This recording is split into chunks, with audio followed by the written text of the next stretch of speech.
Hello. Last week there was a debate on whether or not the internet itself could be considered addicting. I held the case that the internet was addicting and my opponent held the contrary. This video serves as a rebuttal of my opponent's points. His main point being that the internet itself was a tool, a medium, if you will, that people use to access content, and that the content and the substance of the internet was the thing that was addicting and not the internet itself. That's a really fair point to make. When we talk about addiction in modern time, we don't often label the medium or the avenue as the thing that is addicting. Consider someone with a gambling addiction. We don't label the casino as the thing that they are addicted to, but rather the physical act of participating in gambling. Or somebody with a drinking addiction.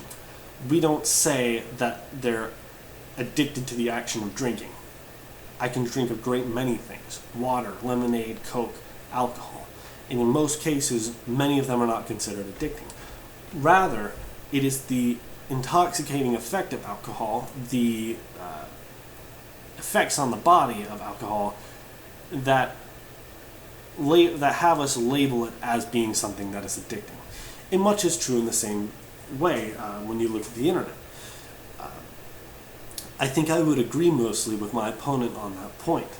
However, even though the casino itself is not addicting, you wouldn't recommend that if you had a friend with gambling addiction that they go and walk around a casino. The slippery slope is quite clear. And in the same way with the internet, if somebody spends excess amounts of time on the internet, you wouldn't recommend that they continue to do that. You see the same effects and the same problems that people with other addictions have in the people who spend too much time on the internet. Take, for example, withdrawal, dependence, apathy, distancing oneself socially. We have observed these many times now in people who spend a lot of time on the internet. My opponent also made the case that internet addiction is not in the DSM-5, which is the manual for all disorders that psychologists agree upon, published by the APA.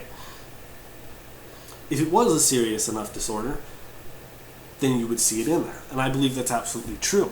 That's a fair point. However, what I think he neglected to mention is that there have been probes for years, no, over a decade now, to put it in there. And he mentioned a specific disorder, internet gaming addiction, which is now included in the DSM-5, and it came about as a direct result of one of these probes, or several of these probes into internet addiction. And the last point that my opponent made that I'd like to touch on is that the internet, he said, the internet addiction it started as a joke. Its first appearance in modern literature was when a psychologist was in an interview and he made a joke about the nature of addiction, and he mentioned internet addiction offhandedly. That is true. But internet addiction as an idea has progressed a lot from that initial joke. And we've actually seen, observed, measured, and tested the effects that it has on people. So to label it as nothing more than a joke at this point, when we have observationally seen it in many ways, would be rather heinous in my opinion. And with that, I rest my case. Thank you.